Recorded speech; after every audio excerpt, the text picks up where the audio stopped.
Hi there, I'm Hilsa Fort Martinez, And I am Maria Alfonso. and together we are Letters to My Therapist. Today, we're going to talk about what to do when you are thinking about divorce. Hi, Mari. Hi, Hilsa. I'm so glad that we're here again to be able to share another letter. So today's letter says, Dear Therapist, I've been married for 17 years and have been unhappy for the last 8 or 9 years. We have tried marriage counseling a few times and even gone to a marriage retreat, but things just don't seem to get better. What's your first thought there? Well, I'm hearing a relationship that has been having some troubles, but I also hear that they have been doing the right things, like they are doing therapy, some other interventions, retreats. So So they tried some things, right? yes. But doesn't seem to be working, right? Okay. So she goes on to say, I've stayed in my marriage mostly for security and because of the kids, but I don't think that I can do this much longer. It's taking a toll on my mental health, and I feel we're doing more damage to the kids by staying together. Thoughts? Well, she talked about security, and it's not the same security and safety, but the word is coming to my mind. There's a question. There is a question there. What kind of security are we talking about? Is there any risk, any concern that if she leaves the relationship, is going to be any type of threat to her safety? So I will explore that first. I will say if there is anything in that sense, that definitely will be something to take care of First, right? So the safety first. But we're not sure, right? What kind? The security could be emotional, right? The security could be financial, right? So we're not quite sure, but I agree with you. I think that we really would want to emphasize that there's any sense of physical, safety concerns, lack of threats, anything like that, that we would want to address that first, right? Definitely. And also, if there are some concerns according to, how she's going to handle herself economically, what will be like housing situation, all of that. When we are considering a relationship that is not working, what is not working the way that we want, Right. it's important to start doing some type of planning, assessing what will be possibilities in the future to really cover those needs. Okay, so she goes on to say, I'm tired of being stuck. She puts stuck in capital letters. And I'm getting closer to finally letting go of this toxic relationship and moving forward with divorce. What advice would you give to someone in my situation? What steps do I need to take to protect myself, my children, and my assets? Yeah, here she used the word toxic. And that bring my attention back to the topic of safety somehow. Toxicity also has different levels, but that would be important to explore. Like, what about the relationship is toxic, and what are concerns, what are potential dangers that could be in this particular situation? So as you said, to really assess physical danger, toxicity, first. Emotional manipulation, anything that is going on there that could have a potential to escalate if, because she's saying that she's tired, that she's considering really putting an end in the relationship. And we know that sometimes when the dynamics are not healthy, sometimes things really escalate when somebody say that they are ready to leave. That they want to leave. So let's take for a second, and if it was a safety concern, physical safety concern, what suggestions would we have for her there? Well, definitely to speak to a professional, somebody that could really help her to identify resources, making sure that there is some type of backup and some type of support, creating a safety plan, identifying, where you're going, what will happen, who would you call if really a situation escalate in this. And a safety plan is important because it really, a safety plan in our world, right, in the mental health world, is really about having all of those things thought out, right? Like you said, where would you go? Who would you call? How would you get there? If things escalate and kind of get away from you, do you have an ability to leave? Do you have an ability to leave with your children? She doesn't really tell us here how old the kids are. So that would be a piece of the safety plan also, right? Yeah. And I want to go back to something that she mentioned before. She said that she has been in that relationship basically for her children. And we see that a lot. A lot. Sometimes people decide to stay in relationships, but she is noticing that the dynamic that they have, the environment, is really creating potential more damage to the kids than the fact that they are staying together.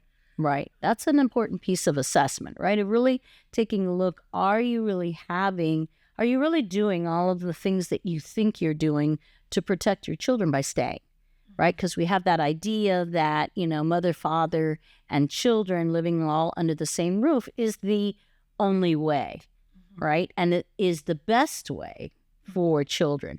And, right, in our experience, sometimes it's really not necessarily. We have seen that sometimes it's really more important that the parents are happy. They are in a situation that they feel that they can be themselves.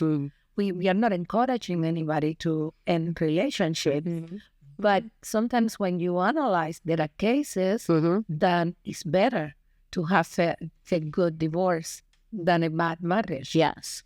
Right? Two parents that are happy and whatever that means for them, but that each of them is feeling safe, secure, have some kind of life satisfaction may actually be better, easier for the children, right? Yeah, exactly. The ideal scenario will be that they are able to do co-parenting, considering what is the best interest of the children as priority whenever they interact and they communicate. Right. So we looked at this physical safety and we looked at co-parenting, right, with the kids, but she also talks about how she really has felt stuck, right? And that piece sometimes is the emotional, right? The piece of how am I, she says, I'm getting closer to finally letting go. What do you think with that? Well, what will be what you need to let go? Sometimes we create this idea of us, right? The project, the dream, the family, the aspiration, and we live through that identity, right? As a couple, that is not easy, really, to let go. Right. This is a new step now where you will have to really negotiate with yourself, like, okay, whatever my dream was, it's not going to be anymore. What's it going to look like now, right? Yes. And I like that word that you say, renegotiate with yourself, because many times the letting go of a relationship requires that you really look at yourself and really are willing to say, hey, what are the things that are truly not happening here? And what are the things that truly are not creating any kind of satisfaction or ease, right? Yeah, and what is important for you? What did you want in the first place? Right. When you committed to this relationship and who you are today, because maybe it's because the people change. Right. Yeah. See, she also was talking about assets. Seems like there is an economic component here. And even though that's not our specialty, but we know that's a real thing. That's a real thing. Okay. And so when she says my assets, I'm wondering, right, she has assets of her own or the marital assets or what? But the component, like you said, of finances is always a piece. It's part of the struggle, right? Of do I stay or do I go? And so many times, what do we find? It's kids, it's money, it's that sense of security or safety, meaning I've got, stability, I've got a lifestyle. What else? Yeah. image, right? The society. What does society think we're supposed to do? Yeah, because it's expected as a society that when you marry somebody, that's forever. And people interpret that when a relationship ends, it's a failure. And then you have to be dealing with those beliefs that, society has been changing. That doesn't mean anything about you as a person. But we really have to keep those things in consideration. And so now we're back to your negotiating with yourself, right? So a lot of this letting go for her seems to be about her really coming to a place of understanding that, right? That the letting go is symbolic as well as practical, right? She has to come up with a plan, as you were saying, money, where do I live, what's going to happen, how do we do the co-parenting? But there's also this piece of really coming to terms with, okay, so if I'm not married, what am I? And if I'm not a failure, then what am I, right? So it's that internal work that you and I always talk about that many times we have to go back to. Yes, and of course for that will be really important that she receives some type of help, some kind of assistance with a professional that she creates also support networks. Sometimes happen with couples that have been married for a long time. There are common friends. Yes. And after the divorce, there is a part of the equation that ends with almost no friends. So then that's part of the planning. Start nurturing other relationships that sometimes be abandoned.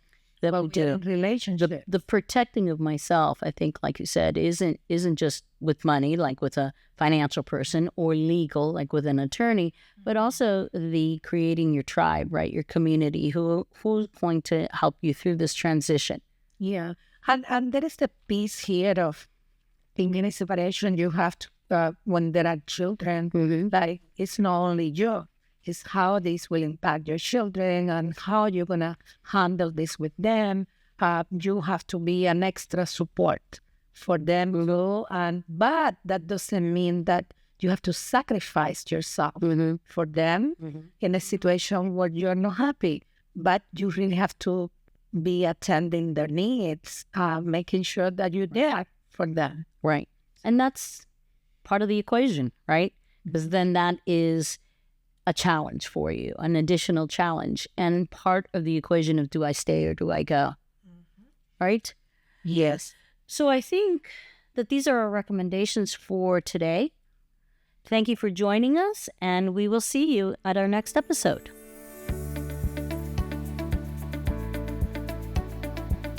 We want to be the light at the end of the tunnel for you. Write to us at lettucetomytherapist.com and follow us on social media.